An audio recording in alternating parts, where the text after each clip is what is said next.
using heart to heart reach. Only the good in you. Hold the you. Good afternoon to some, good morning to others. Welcome to I Am the Western Woman. We are here live in LA. I'm so excited. Not calling in from Canada, even though it's really quite beautiful there right now. I am so excited to be here in Los Angeles. Missing my little sidekick, Elaine Zappatelli, though. Hopefully she's listening in live right now up in the North Country. But I'm here and with Ryan and a very, very special guest. Ryan's my engineer who's rocking it on the board over there. And a very special guest I'll introduce you to in just a moment. For those of you who are listening in for the first time, thank you so much for being here. Give you a little insight into what this show is all about. At the 2009 Vancouver Peace Summit, the Dalai Lama made a statement that kind of rocked the world a little bit. And what he said was that the world would be saved by the Western woman. Now, I've mentioned on air a few times that this inspired me. And one night when I was lying in a strange bedroom in the desert in Las Vegas staring at the ceiling, and I know that sounds really seedy, but actually I was at a friend's house in her spare room and her 4-year-old was across the hallway. It wasn't really that seedy. And but this statement came to me, and it inspired me to think about what he meant by that. You know, who is this Western woman that he's speaking of? And I thought, well, you know, I think maybe he's talking about me. And I don't mean just me, but me. And women who are stepping up in the world and really expressing themselves in their fullness. And then I thought, well, what does that mean for the men? And for me, what it means for the men is the men who recognize that, so that we can have this reciprocity between the genders and all just show up in our greatest, most expansive way. So that's my take on it. And when that occurred to me, I thought, okay, I need to find out what other people think about this, because this is not all about me. And I figured that I have 7 billion possible interpretations, because every single human being on the planet has their own opinion about what that's all about. And then, of course, there's the Dalai Lama. And it's just so coincidental that my guest today has actually met the Dalai Lama and spent some time with the Dalai Lama. So we're going to have a little chat with her about that. But without further ado, I would like to introduce our guest here in studio today live in LA, sunny LA. Today we have the Pow Girl. And I love the concept of this. And her nickname is the Pow Girl because she knocks your lights on and knocks your walls down. And don't we all need a little bit of that in our lives? Callie Rawson is, among other things, an actress, a director, a producer, an artist, a singer, a philanthropist. I mean, I could go on and on and on, and we'd never get this interview done. But I would love to just introduce you to this woman who's sitting beside me with the biggest smile on her face, Callie Rawson. Thank you so much for joining me today. Oh, thank you so much, Jocelyn, for having me. And thank you, listeners, for listening out there to I Am the Western Woman. This woman is amazing. Oh, you're so sweet. Oh. I want to touch just really briefly on how we met, because it was really a super cool little thing. Mm-hmm. I happen to be, I'm one of those people who, I kind of follow the magic that shows up in my life. I do. I follow the magic that shows up in my life. And sometimes it's a little unexplainable. I don't know where I'm going to end up. And I don't know why I'm going where I'm going. But I just trust. And that happened back, I think it was in late March. I happened to be in California. And there was an opportunity that came up for me to come to Los Angeles. I have family that I visit here and friends. And I had an opportunity to get a ticket to a fundraising event called the Unstoppable Foundation. So I went to this fundraiser and walked in without knowing one single person there, but I got to get all dolled up and go to the Beverly Wilshire, so how does it get better than that? And as I walked in, I walked up to go get myself a little glass of wine, and I looked over and I saw we all got these cards when we went in that were like our seating arrangement, our ticket. I think it was also for maybe some draws and things like that. And one of the magical things that show up in my life are it's the number 3, and especially threes in multiples, so 33 and 333, and it always just seems to validate what I'm up to in my life. And as I walked up towards the bar, I look and I see 333 on a card sitting on a table, and I was like, okay, cool. I'm on the right path here. I'm on the right path. So I get my little glass of red wine, and I go up and, get my picture taken with the wall, the unstoppable wall behind me, and we all had to think of something that expressed what that meant for us. And I have this concept that I've talked about on air before about, when you move in the world, expressing your oomph. OOMPH, which is, what that is that you're here to bring, your passion, your gift. So I had oomph written on my hand. And then I picked up my wine and walked over, and this woman walked up to me, and it was Callie. And we just started to chat, and it just so happened that the 333 card was hers. So we were pretty much destined to meet once I saw the number. And here she now sits with me, so that's super exciting. So the Unstoppable Foundation, now I know you're involved in that to a certain degree. Well, I contribute to children all the time. And when someone invited me to that event, Cynthia Kersey has actually started that organization. That was the first time I had ever heard of that organization. So when Bonnie Canner invited me to go, I said, sure, I would love to. So I had just flown in from Houston that night. Oh, went from LAX to the Beverly Wilshire and right to went the to hotel. that. Mm-hmm. Well, Callie, I know that you very, very much into philanthropy and working with the children. But what I want to talk about first is your acting career, because I looked at your resume and I was like, holy moly, it's long. It's very, very long. Tell us a little bit about how you got involved. What inspired you to go on screen and stage and film? Well, I think it had a lot to do with self-expression. It was a way for me to express myself in a safe environment, because in reality, people, when you cry in public or if you're upset or angry or hysterical, people don't really accept it. But when you're playing a character with those types of emotions, people, I'm in that field, it's they love it. It's part of your job to express your emotions in an authentic way. So that is really why I started to do it in the first place, as a self-expression. And had you always, even from a child, wanted to? It sounds like did you do little productions at home for your parents and family and friends? I did them for myself, actually. It's kind of funny that you said that. In the mirror. Oh. I was a shy child, actually. I would watch movies about Shirley Temple. She was in all those movies, singing and dancing, and I just looked at her like an idol, and I just always wanted to be like her. And when she became an ambassador for children, that's something that was inside my heart too. I wanted to be creative and give back. And one of the stories, when I was about 10 years old, I remember coming home from school one day, and there was groceries on our doorstep. And my mother was a single parent with 3 children, and I was lucky to have, clothes on my back. Luckily I had people in our lives that would donate clothes to me. But my mom, as a single parent, I realized she was having a hard time when there was groceries on her doorstep.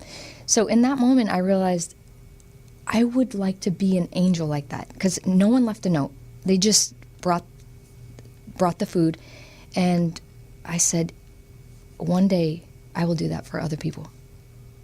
I was having a conversation with a friend of mine that I stay here when I come to Los Angeles with them, and we were talking about when you lose your way, when you have those moments in your life where you sort of question, okay, really, am I, when you maybe don't see those magic numbers, and you think, okay, am I doing what I should be doing?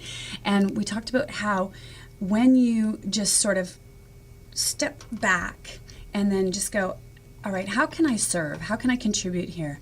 And then the universe usually shows you a way that you can do that. And once you do that, it kind of like kicks it back on for you. You know, it refuels your passion for what you're here to do and be, and how that shows up in the world, again, as your oomph in this way that, I feel that the Dalai Lama was speaking to you about when he said that the world will be saved. I think it's women who are moving in the world in a way that serves their highest purpose, thus others. Yeah.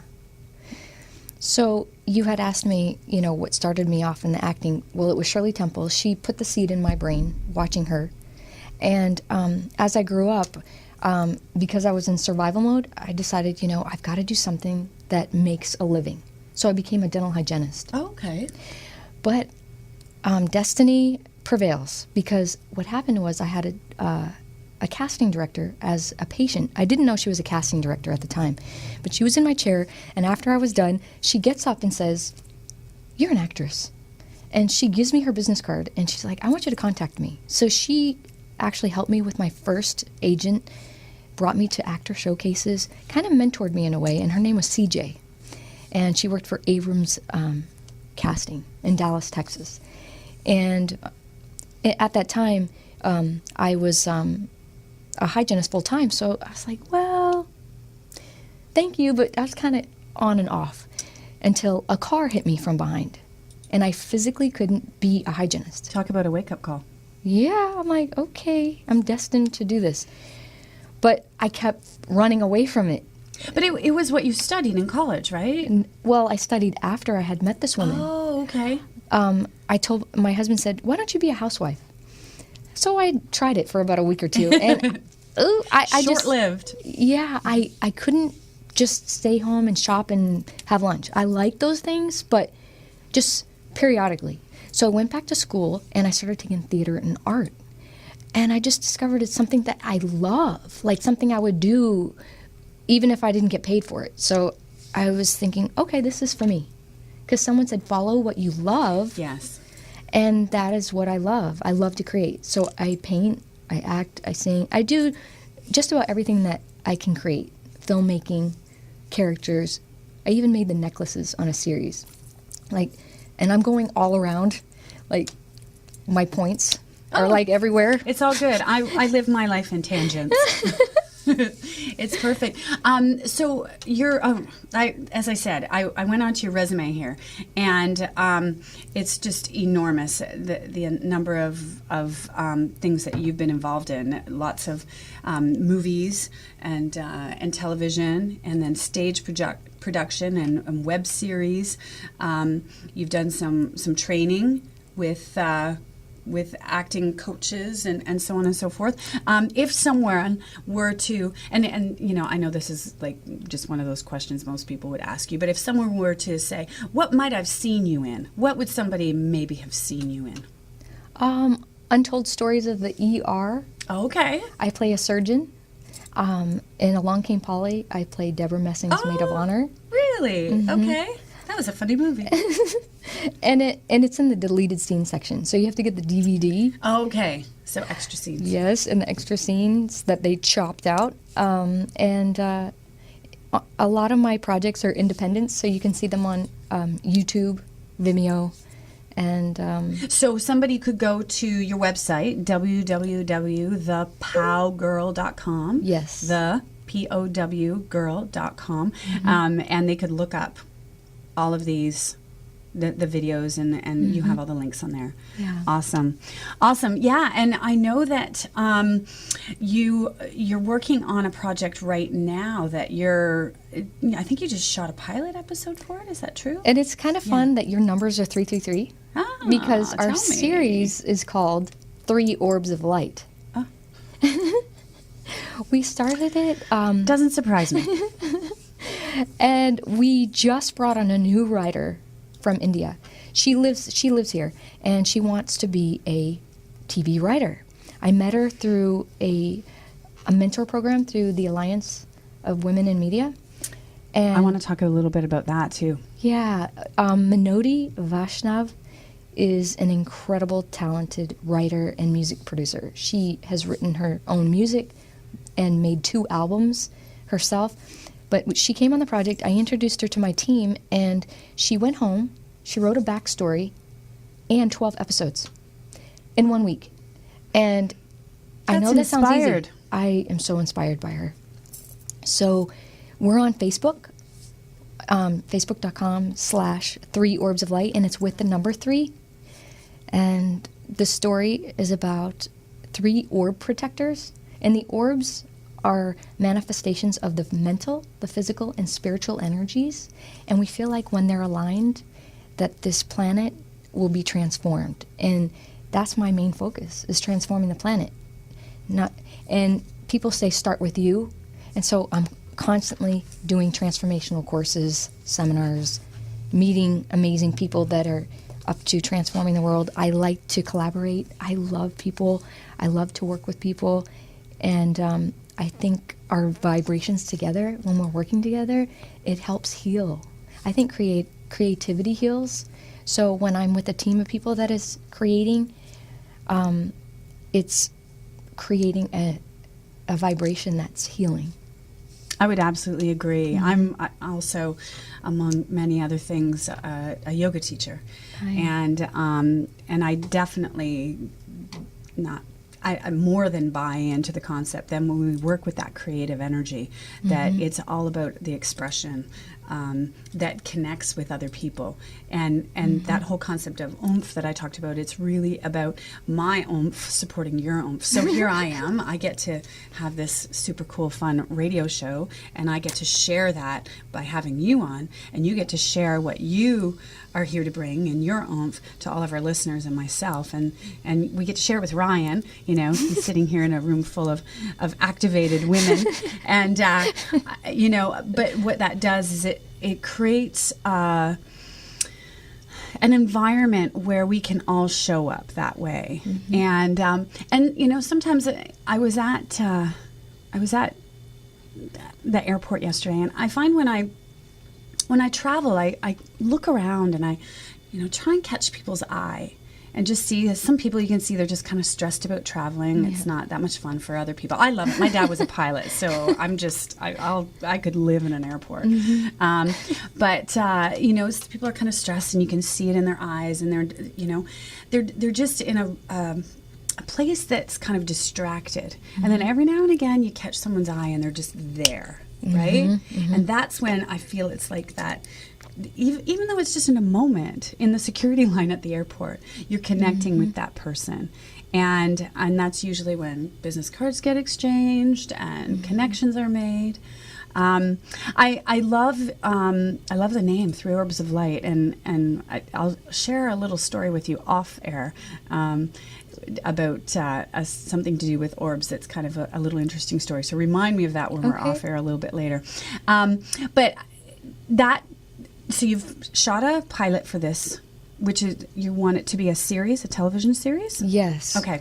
We have one more day of filming, and we'd like to pitch it to networks. We feel like it would be great on the Sci-Fi Channel or even network television, because our story is really impactful because it's based on science, and I don't want to give away what it's all about, except that it's a way of living in a world that works for everybody.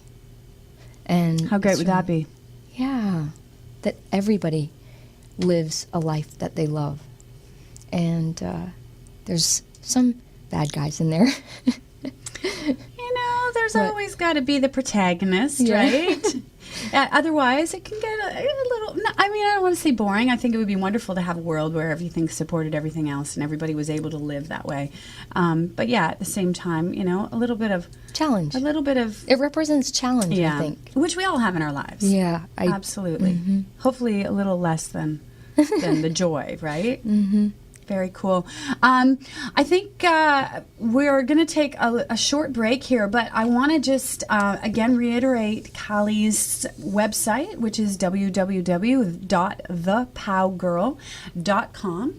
So you can go on there, and there's all sorts of information about some of the philanthropic things we're going to speak about after our break, and everything that Callie's up to with 3 Orbs of Light and all that other jazz. If anybody would like to call in and talk to either myself or Callie, please feel free. We'd love to chat with people. And the call-in number is 323-965-1600. So 323-965-1600. And we'll check back in after the break. Enjoy the music. Good in you, share the same view, love all the good in you, enough to get us through. Speak to the good in you. No fear can pull us apart. A beacon through the dark. Just another star is all you are. For goodness sake, the good in you, fusing heart to heart, reach only the good in you. All that you do too, want only the best for you. Give it all to start, takes all that we are. Just another star. I see the good in you. No fear can pull us apart. I see the good in you. A beacon through the dark. Oh, just another star Is all you are.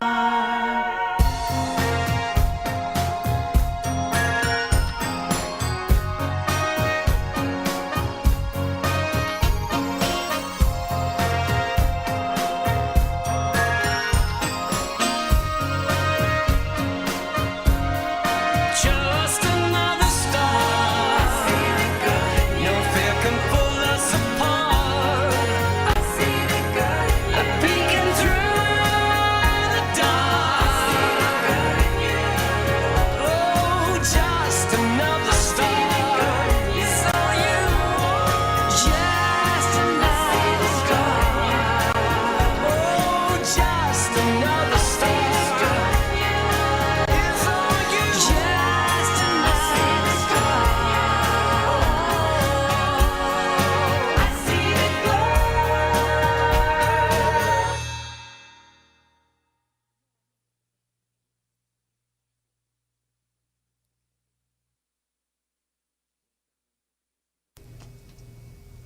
All right, welcome back. I would love actually to give credit. The theme music for I Am the Western Woman, that song that you just got to listen to, is The Good in You by Cy Kernan, accompanied by Jan Arden. Amazing song off of his newest solo album called The Horse's Mouth. So check that out at cykernan.com. We're back here with Callie, and I want to talk about, one of the things when Callie and I first met, as I said, it was at this Unstoppable Foundation fundraiser. And we were talking about, as I gave her my card, we were talking about the I Am the Western Woman radio show and the movement that I have all these big plans for. And she happened to just mention casually that she's met the Dalai Lama. Just casually met the Dalai Lama. And of course, that's sort of, for me, that's the epitome of this. One day I would like to sit down across from him or beside him or cuddled up to him and just say to him, listen, what did you mean by that?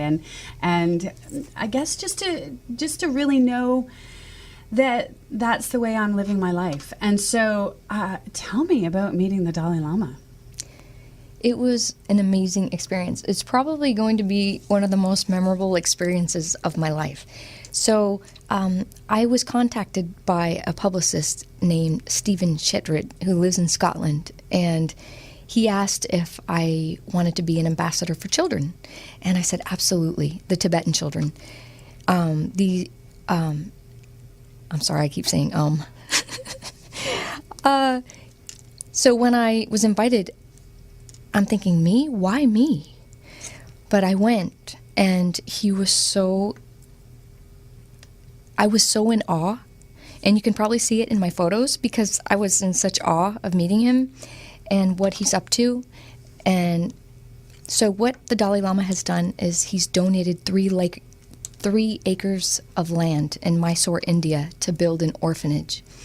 And it started being built in 2009. And they would like me to put on a benefit here in Los Angeles. So I'm working with an organization called Circle of Charities with Maiko Maya. And if you go to circleofcharities.com, you can find out more about her there. We're working together on a benefit. We do not have a date or a venue set, but it will be happening before December 2013. So stay tuned. I will put everything on my website so you can find out about it. If you'd like to volunteer, please contact me. But the Dalai Lama, I'm looking forward to seeing him again. So the Save the Children, he donated, you said 3 acres of land in Tibet? Or no, well, he's not in Tibet. He's in India. He donated it in Mysore, India. Okay. These children are walking across the Himalayas with bare feet. Okay. And so the children that make it, they're taking in 200 orphans.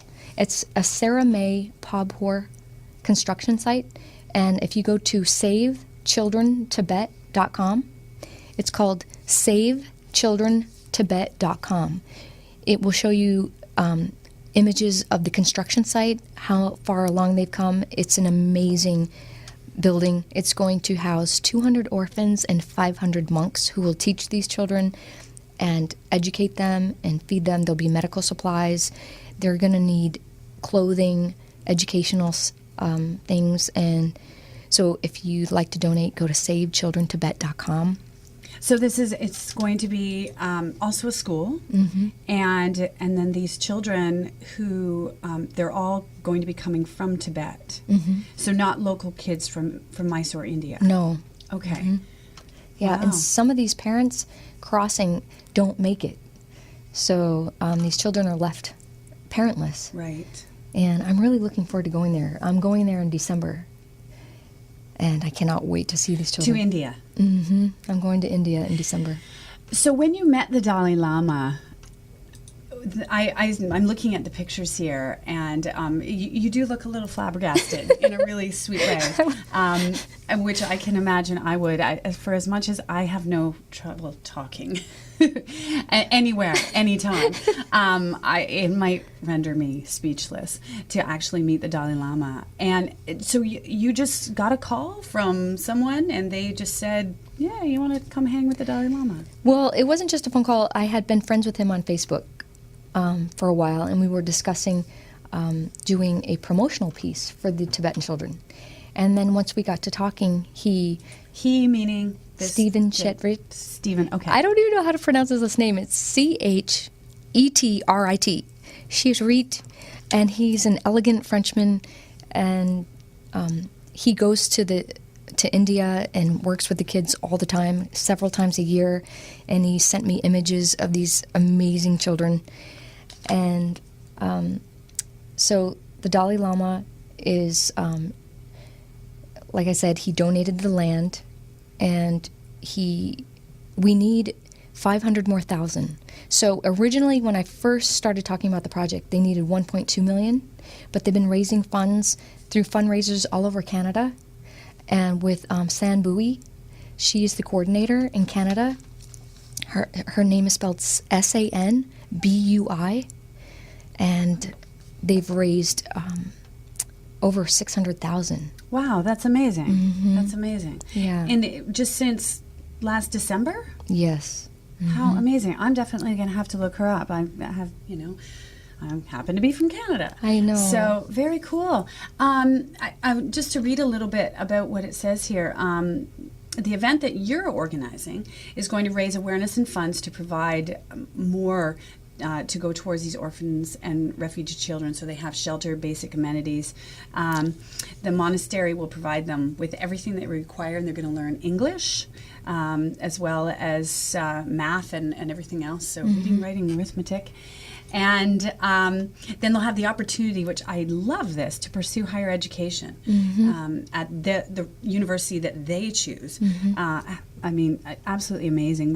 What an undertaking, really, in order to build and grow what the Dalai Lama speaks to about people stepping up. I know that you are also a mentor for the Alliance for Women in Media.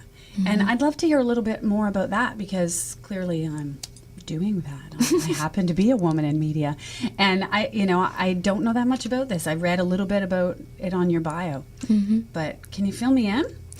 Well, this organization provides scholarships to women in media so that they can get an education in media. So it's Alliance for Women in Media provides scholarships for women that are pursuing a career in media.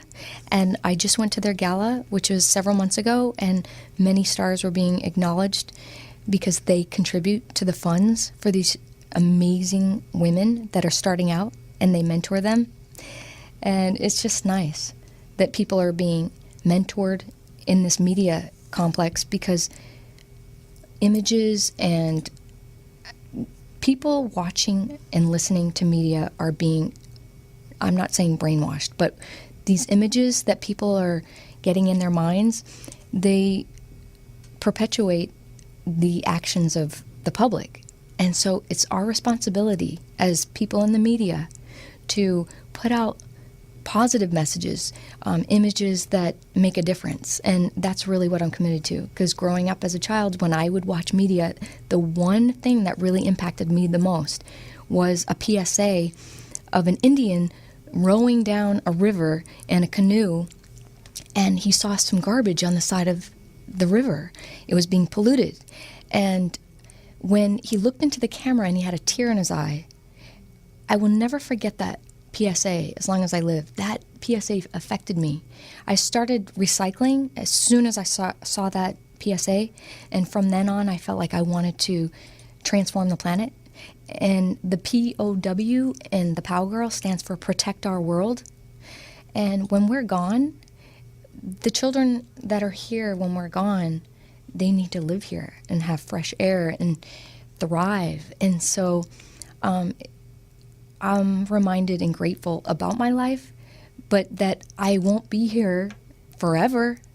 And we have to put it out there in the media. I believe that we're not going to be here forever, that we need to protect our planet and help people and show people how to help people. Because a lot of times I feel like people are in survival mode and they feel like they can only help themselves. And people are always asking me, like, how do you do this? How do you do that? And, I work for a living, and sometimes, I struggle too, but I feel like when I give, it gives me the most joy that I've ever experienced in my life. I got a new car in 2006, but it didn't give me the joy that I get when I make a difference in someone's life. And if you've never tried service, or just done, I think everyone out there has done something special, even if it was for their parent, like making a card for their parent or something like that when they're a child. It gives you a sense of joy that you can't really purchase, So we as media professionals, I want to transform what we're doing in the media, giving, reaching our hand out to other people. And as you said, it would be wonderful if we all could live our lives like Oprah Winfrey. I mean, she certainly might be the epitome of women in the media. Extraordinarily philanthropic, came from very humble roots, and has worked her way to be one of the most amazing and influential people on the face of this planet by far. And it's interesting because I don't know if you read, just recently there was a news item, I'll call it, that came out that spoke about, she was in Switzerland not that long ago and went into a store, a high-end store in Switzerland, went in, just kind of dressed normally. She said, I think she said she wasn't wearing her fake eyelashes that day. And she went to ask this salesperson to look at a handbag. And the woman refused. She said, no, you look at this one. And Oprah said, well, no, I'd like to see that one up there on the shelf. And the woman said, no, you look at this one. And finally the woman said, I don't mean to be rude, but you cannot afford that one. She had no idea that Oprah Winfrey could afford to buy the whole store. And but Oprah handled it extremely graciously and just said, well, thank you then. And then she left. And she did not make a point of stating the woman's name or what store it was or anything like that, not looking to get back at anyone, but about showing how you show up in the world is not necessarily reflective of what you have to bring from someone else's perspective, right? Oprah shows up to me, just from my perspective, as someone who walks her talk. I don't know her personally. It would be great also to chat with her someday. But that's how I feel like we can all show up in the world in a way that is of service to other people, and at the same time really feeding that which we are here to be and fueling that which we are here to be. And there's when women support other women doing that, and particularly in the media, and I'm not going to mention, I don't watch television, so I'm not going to mention some of the shows that are out there right now that don't really seem to perpetuate a great image, I think, for young girls. We all have our moments where we just want to play fun dress up diva, or we want to, we all have our bitchy moments, right? Who doesn't? But at the same time, I think that there's always an opportunity to have some awareness and consciousness, the way we show up in the world. And if we could have reality shows maybe about people who are doing some of the things that you're doing, that would be kind of fun. Yeah. And it sounds like those are the things that you're mentoring women with. Yeah. One of my, the people that actually shifted my consciousness was Princess Diana, because she was a very young princess and she did a lot of philanthropy. And when she passed away, I realized, it doesn't matter how old I am. I always felt like I was supposed to be older to start giving back. And when she passed away, I was like, what? I'm going to die one day. And what if I died young and I never did anything? So that's when I started really thinking about, what can I do now? And that's when I started doing a lot of charity work because of her. And it's impacted my life. We started off doing an organization called, well, it wasn't an organization. I was in a seminar, and 5 of us teamed up, and it was called Dream Reach. And we wanted to make 3 people's dreams come true. Well, we made all their dreams come true, plus Bank of America took on the nursing home to make all their dreams come true. It was such an extraordinary situation. It was something we hadn't expected. That's fantastic. Making people's dreams come true? Yes. I love it. Because when you make other people's dreams come true, it transforms the world. Like I said, the vibration of our planet. I feel like we're at a tipping point.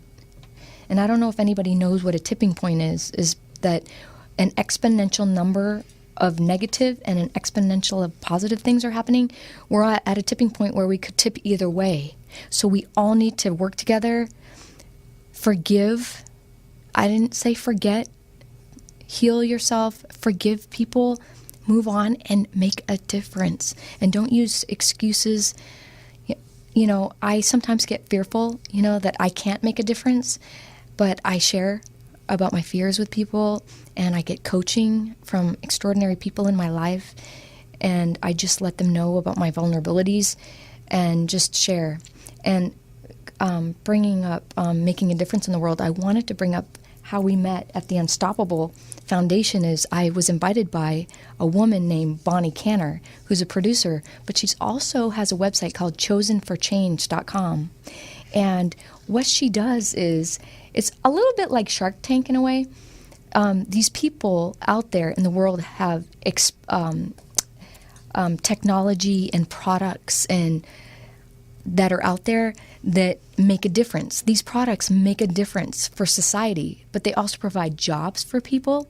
So Chosen for Change, it's a way for people to get products in the world, and they have a database of 70 million people so that we can start having products in our world today that make a difference. And we get to choose what products those are. And you know, every dollar does count, right? Yeah. And it's so interesting because I was just talking to somebody recently about even just, you know, fundraising to keep my show going and that kind of thing.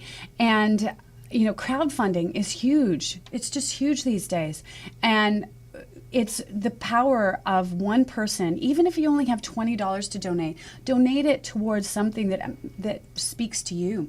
Donate it to something that's actually going to impact the world in a way that you want the world to be. And instead of, you know, all this, and I understand, you know, the economy and the banking institutions and all that kind of thing, you know, they've been around for a long time, and that's not something that we're going to change overnight. But when we come together, there's more of us here.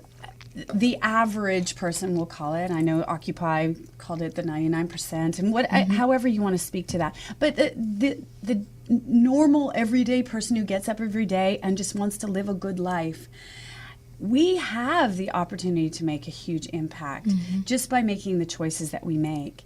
And again, I think that really speaks to what the Dalai Lama talks about in that in the Western world, particularly, we have a little bit more free range that way. And if we do, like you said, step out of this place of fear, you know, everybody's going to have moments where they're like, oh no, you know, there's some upheaval in my life, or I'm not sure what I'm going to do here.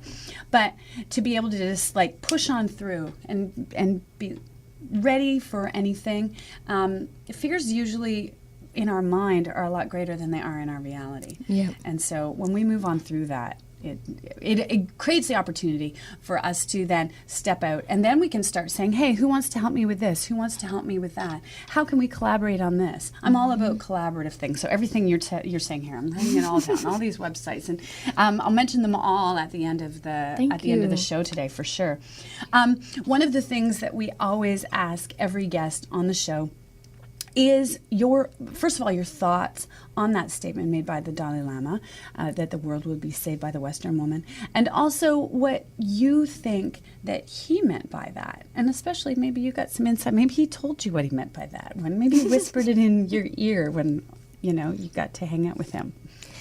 Well, I only had a few moments with the Dalai Lama, but in that moment, he was so gracious. I had told him that what I was to stand for. I was with a team of people at the time, 24 amazing people through WorldWorks trainings, and we were standing for love and passion in the world for children and for all people. And he just said, thank you so much. And he just listened to me, and he was so gracious. And he blessed me with the white silk, why can't I remember what it's called? There's a name of it. It's a scarf that he puts on you, right? It is a scarf, but I know but it it's has called, a name. yeah, there's a name. And he was so gracious. And can you say your question one more time? Yes, absolutely. And really, it's a question that we ask everyone on the show about what they feel the Dalai Lama meant by that statement.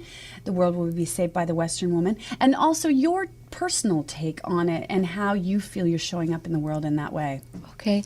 What I feel that he meant about I am the Western woman, that a woman would be saved, I mean the world would be saved? Yeah, he said the world will be saved by the Western woman. No responsibility at all whatsoever, right? You know, I feel like what he meant by that was he declared something in the world, and his word is very powerful. And I love that he said the Western woman, because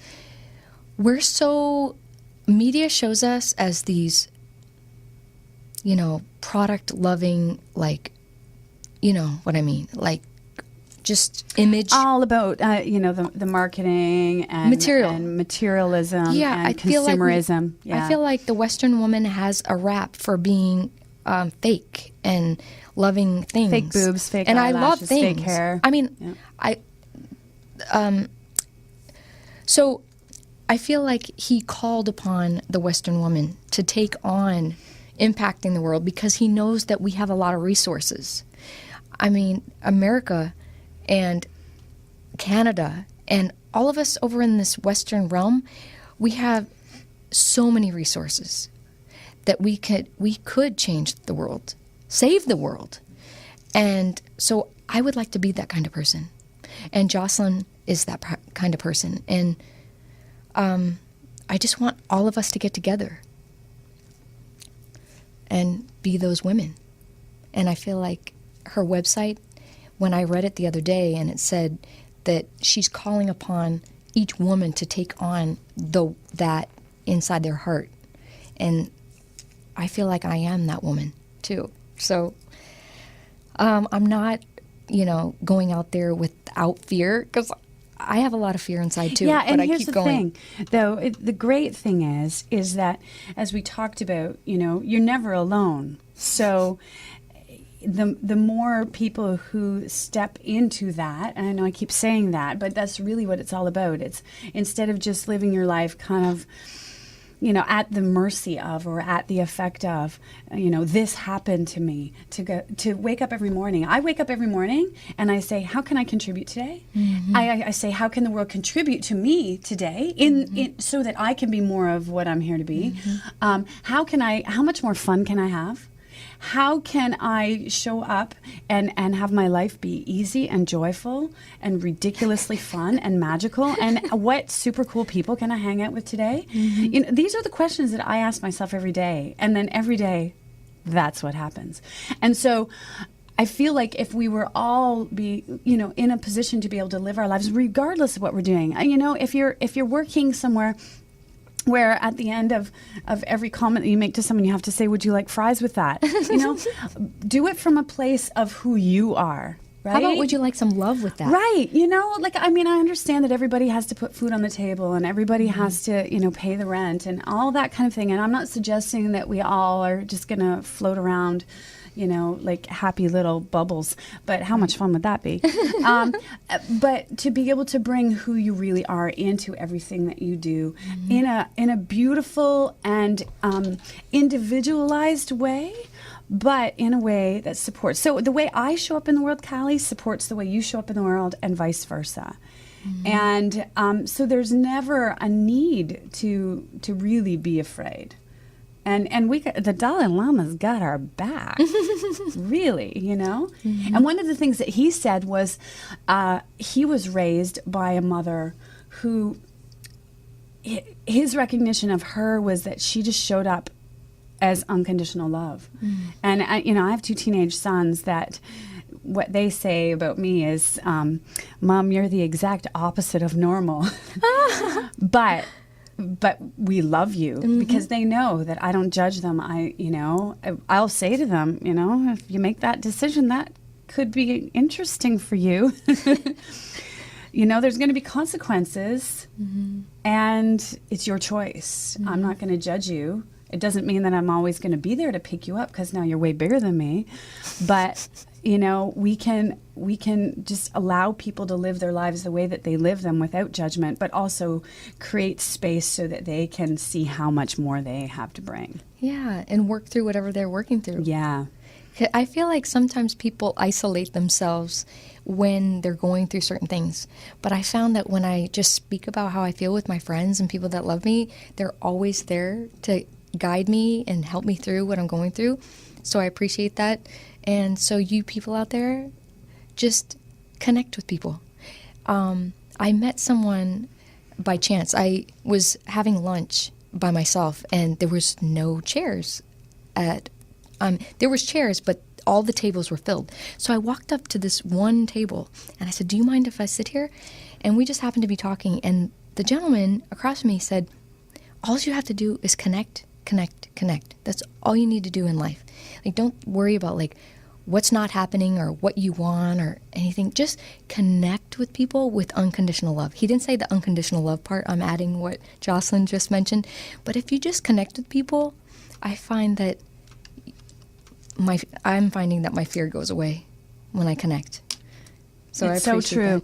that. I never ever allow an opportunity for possibility and connection to pass by, because you just never know what's going to happen. And I've met people at fundraisers. I've met people at airports. I've met people on the street, in the market where I live, that you just, there's something there. There might be one word they say. It might be a little just tidbit that comes out. It might be because they're rude to you, and that gives you the opportunity to step back. And I had a friend of mine on the show here a few weeks ago who has these cards called Douche Alert.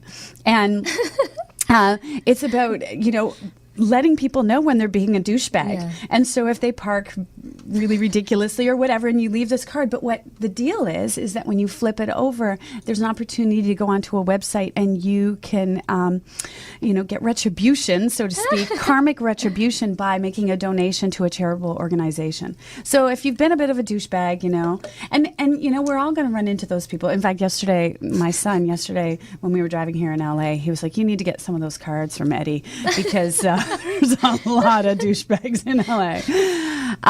But, we always have that opportunity to just be able to get whatever lesson we're here to get out of every situation. I had a little epiphany one day where it was this moment of realization that everything we experience is really about just honing who we are and how we show up in the world. And we can go into this place of reaction and, flip the bird to somebody on the 405, or we can just go, that person must be in a really big hurry and so much of a hurry that they almost took my front bumper off, right? or we can just kind of step back in the circumstances in our life and not go into this place of separation. You can see on the back of my computer, my kids say I have hippie tendencies. But I really believe this, that, we all is one, all is love. We're really all in this together. And like you said, the tipping point, we're this close. And we're this close right to the end of our show as well. By the way, kata is the name of the Tibetan scarves. Oh, I looked it up. Thank goodness for Google here. Yes, the kata. Kata. So, wow, blessed. How blessed are you? Yes. You have your kata and I from have the it Dalai in a Lama. safe place. Very nice. Very nice. Well, Kali, thank you so much for joining us today. A few of the websites that we mentioned, Kali's website is www.thepowgirl.com. So go on there and let her pow you. Knock your lights out, knock your walls down. There's also on her Facebook page, which I haven't had a chance to listen to, but she said she was so excited to be on my show today that she did a little a cappella song. And I'm going to listen to it after we go off air because I didn't get a chance to before, but check that out. You also mentioned the Save the Children of Tibet. It's actually Save Children Tibet. SaveChildrenTibet.com. So check that out. Fundraiser coming up on that. Another $500K to raise for that. So if you got a few bucks you want to throw that way, that would be great. You also spoke about chosenforchange.com, which anybody out there who has great ideas for products and services and technology and everything else, it's amazing that we can all come together with this kind of, support of one another. And show up as you are. I think, did we cover them? Save the... Circle of Charities. Circle of Charities. Is that circleofcharities.com? Is that a website? I believe so. I believe it's .com or .org, and I apologize for not knowing that. That's okay. So Google it. Google Circle of Charities. The final one is the Mentoring for Alliance for Women in Media. Is there a website that people can go... I believe it's AWM. Oh, okay. I actually see that right here. So AWM, check that out, and you'll see. I don't know how she fits all of this into 24 hours a day, but she's doing it all. Thank you so much for joining us today, Kali. Thank you so much, Jocelyn. And you are such a delight. Your energy is just. I want to sprinkle your energy all over the planet. Oh, you know what? Someone actually said to me one time that I ooze happiness and joy and love. do. And, so I was like, well, I better carry some wet naps around with me just in case. But Get some ooze on me. yeah, I'll be oozing on you. I like sprinkle better, actually, with little sprinkles. So, but thanks again. We're going to be live on air here at Roscoe Media Center. Thank you so much to Ryan, Larry, and everyone here at RMC On Air. And there'll be a link I will post on the I Am the Western Woman Facebook page for this YouTube video once Ryan gets it all edited together. Thank you so much. See you next week.